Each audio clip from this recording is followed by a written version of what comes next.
Do Público, este é o Manual de Economia. Viva! O meu nome é Pedro Ferreira Esteves, editor de Economia do Público, e neste episódio vamos falar de habitação. Outra vez. Por uma razão simples. O novo governo apresentou o seu pacote de medidas para tentar resolver a crise que o país vive no acesso à habitação. E entre revogações e afinações lançou o Construir Portugal. Connosco temos a jornalista do Público, Rafaela Burde-Relvas. Olá, Rafaela. Olá, Pedro. Que nos vai ajudar a tentar compreender a linguagem deste novo conjunto de medidas e o que significam para quem quer ter, arrendar ou comercializar uma casa em Portugal. Para começar, vamos utilizar uma mensagem do Primeiro-Ministro, Luís Montenegro, no evento de apresentação do programa na última sexta-feira. O que está bem feito é para continuar, mas há muita coisa que ou não foi feita ou foi feita incorretamente. É preciso trilhar caminho. Vamos começar pela primeira parte da frase. O que está bem feito é para continuar. Numa referência ao Mais Habitação, o pacote de medidas lançado pelo anterior governo do Partido Socialista. Rafaela, o que é que vai continuar do Mais Habitação? São várias medidas do Mais Habitação que vão continuar, sobretudo aquelas que representavam apoios diretos às famílias. Umas sabemos que vão continuar porque o Governo agora as refere explicitamente no novo pacote de medidas. É o caso, por exemplo, do apoio extraordinário à renda, é o caso do Porta 65, que foi alargado a outros tipos de beneficiários, para além de jovens, e outras podemos depreender que são para continuar porque nem neste novo pacote de medidas, nem no programa de Governo, nem durante a campanha eleitoral se fez qualquer referência a elas. É o caso, por exemplo, da redução de impostos para senhorios, que agora tem uma taxa autónoma de 25%, da cedência de imóveis do Estado a empresas privadas ou a cooperativas de habitação para a construção de habitação acessível, os incentivos fiscais ao arrendamento acessível, o programa Arrendar para Subarrendar. Estes são alguns dos exemplos. Mas o Governo promete afinações em algumas das medidas do Mais Habitação, em particular nas coisas que foram feitas, e citando o Primeiro-Ministro, foram feitas incorretamente. Que afinações são essas? Ainda não sabemos exatamente quais serão todas, porque este também foi um pacote de 30 medidas e eventualmente haverá mais, mas temos, por exemplo, o Simplex Urbanístico, que foi uma iniciativa do governo anterior, que até é elogiada pelo atual. Na prática foi um conjunto de medidas que tinham o objetivo de simplificar os procedimentos administrativos e o licenciamento da construção para fomentar a oferta, facilitar a construção. E agora o governo diz que será feita uma revisão deste Simplex com um aperfeiçoamento da legislação. Para já não deu mais detalhes sobre isto, não sabemos exatamente que aperfeiçoamento será esse. E depois há outras alterações que são quase de detalhe a outras medidas, mas que poderão vir a afetar um universo até alargado. É o caso, por exemplo, das alterações ao apoio extraordinário à renda. Este apoio só pode ser concedido a quem tiver celebrado contratos de arrendamento até 15 de março de 2023, o que tem criado problemas a quem se vê obrigado a celebrar novos contratos por vontade dos senhorios e acaba por perder o apoio mesmo ficando na mesma casa e cumprindo os outros requisitos. Isso vai mudar dentro do próximo mês, ainda sem uma data definida, mas em breve, e quem celebrar um novo contrato, mas se mantiver na mesma casa, continuando a cumprir os restantes critérios de acesso, vai poder continuar a receber o apoio à renda. É um exemplo de um dos ajustes que o governo vai fazer. Sob a frase, muita coisa que não foi feita, o que é que não foi feito? O que não foi feito foi sobretudo o aumento da oferta disponível e a preços acessíveis. No fundo, o que o anterior governo fez foi lançar várias medidas de aplicação rápida para dar uma resposta às carências mais imediatas, por exemplo, com os apoios diretos às famílias. Depois tinha outras medidas com objetivos de mais médio prazo, por exemplo, através dos limites aos aumentos das novas rendas. E depois havia, de facto, medidas de mais longo prazo que viriam aumentar o parque habitacional, mas que acabaram por ter grandes atrasos ou mesmo por não ser implementadas.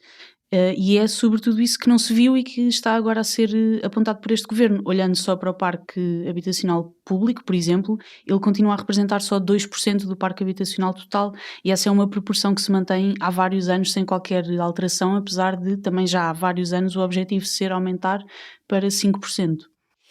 E depois temos as revogações que o Governo prometeu durante a campanha eleitoral, acabou por incluir no programa de Governo, e agora neste pacote de Construir Portugal aparecem referidas de forma muito clara. Quais são as medidas que serão revogadas? Há várias medidas que vão ser revogadas, mas nem todas serão para já. Há algumas que o Governo já garante que vão ser revertidas nos próximos dias até. O arrendamento forçado de imóveis devolutos será uma das primeiras. A mais polémica na altura da apresentação do Mais Habitação. Precisamente, vai ser dentro dos próximos 10 dias. Outra medida do Mais Habitação, que é aquela que, em caso de incumprimento das rendas, ou falta de pagamento das rendas por parte dos inquilinos, o Estado assumia esse pagamento aos senhorios, essa também será revogada. Depois há várias medidas do alojamento local que serão eliminadas, é o caso da contribuição extraordinária sobre este setor, a caducidade das licenças, a proibição da transmissão de licenças, todas essas serão revogadas nos próximos 10 dias também. Sobram algumas medidas que no programa de governo se prometia que seriam revogadas, que são, por exemplo, o teto de 2% aos aumentos de novas rendas e o congelamento de contratos de arrendamento antigos, ou seja, anteriores a 1990. Exato. Nas medidas que foram agora apresentadas não há qualquer referência a essas duas, pelo menos, mas o Governo já disse que mantém a intenção de revogá-las. Não será para agora, ou seja, irá avançar, mas não temos ainda uma data definida. Mas também não deu indicação sobre que soluções é que haverá para o aumento das rendas que continua a registrar-se no mercado imobiliário. Não há soluções diretas, ou seja, aquilo que o Governo defende é que com o aumento de oferta que espera que venha a acontecer com os restantes incentivos que dá, por exemplo, à construção, esse aumento de oferta acabará por ter impacto sobre o preço. Não há medidas para afetar diretamente o preço e controlar de alguma forma o preço de venda ou o preço de renda, como, por exemplo, o anterior Governo fez. Tinha o tal teto. E falaste da construção e vamos diretamente aí. O programa chama-se Construir Portugal. A marca está claramente definida nesta expressão, porque este programa ou este pacote difere do Mais Habitação essencialmente também porque aposta muito nesta ideia de facilitar ou agilizar ou apoiar a construção ou a reabilitação da habitação. Que medidas concretas é que estão neste programa que procuram alcançar esse objetivo? A aposta é sobretudo tanto na construção diretamente como na criação de incentivos fiscais ou de financiamento, precisamente para construir e para reabilitar e assim aumentar a oferta disponível no mercado.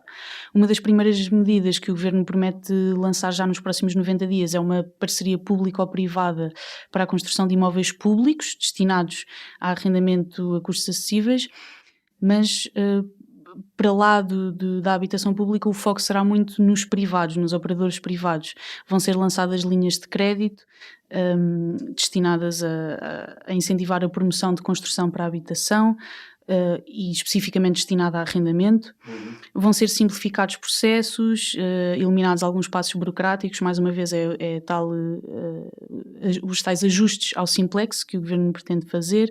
Vai ser alterada a lei dos solos para permitir a utilização de solos rústicos para outras soluções de habitação, por exemplo, destinadas a setores profissionais específicos, como professores ou o setor turístico. Estas são medidas que o Governo planeia implementar ainda este ano. Depois há uma outra de natureza fiscal, que tem sido muito reivindicada também por promotores imobiliários, que é a redução do IVA para a taxa mínima de 6% nas obras de construção e reabilitação de habitação, mas isso não tem ainda uma data, é até ao final da legislatura. O Primeiro-Ministro, na apresentação que fez sexta-feira, também falou e direcionou algumas das medidas para um segmento específico, que foram os jovens. Que medidas é que foram mais evidentes nessa abordagem das pessoas mais novas? Há medidas para o arrendamento e para a compra de casa. No arrendamento temos o Porta 65, que vai ter alguns ajustes. A partir de agora vai ser possível ter uma garantia de acesso ao apoio mesmo antes de ter um contrato ou uma promessa de contrato de arrendamento já assinado. E na parte de compra de casa vai ser lançada uma garantia pública para viabilizar o financiamento bancário à compra de casa. Ainda não há grandes detalhes sobre... Sabemos que tem um limite de idade, tem um limite também de rendimento e preço, nessa medida do acesso ao crédito, mas não está muito clarificado como é que será implementada essa medida. Sim, esses são exatamente os únicos detalhes que existem. É que haverá um limite de idade, de preço e de rendimentos. E haverá também isenções fiscais para os jovens que comprem casa, de IMT e de imposto de selo, novamente com limites de idade e de preço do imóvel. Para terminar, isto acontece numa altura em que o mercado continua sobreaquecido, se quisermos. As rendas continuam a aumentar a um ritmo bastante significativo, apesar de haver já alguma moderação em algumas circunstâncias do mercado. A compra e venda também está ainda bastante aquecida. Que dados é que existem sobre o atual momento do mercado? O mercado está exatamente como tem estado há já vários anos. Os preços estão a aumentar e estão a aumentar a um ritmo muito acelerado. Do lado do arrendamento, os dados mais recentes são do Instituto Nacional de Estatística, são de abril. Nesse mês as rendas aumentaram 7,1% em relação ao ano passado, e isto é numa altura em que já estão em níveis historicamente elevados, em recorde. E no mercado de compra e venda passa-se o mesmo. Os dados mais recentes são de 2023. Nesse ano os preços das casas aumentaram 8%. Neste caso há uma pequena diferença em relação ao arrendamento, é que os preços continuam a aumentar, apesar de o mercado já estar a contrair-se, ou seja, houve uma queda de quase 20% no número de casas vendidas, o que sinaliza que o mercado já atingiu alguma saturação, mas os preços ainda não começaram a correção, nem há nenhum sinal de que venham a começar. Obrigado, Rafaela. Obrigada, Pedro. Obrigado, este foi o Manual de Economia. Até à próxima. O público fica no ouvido.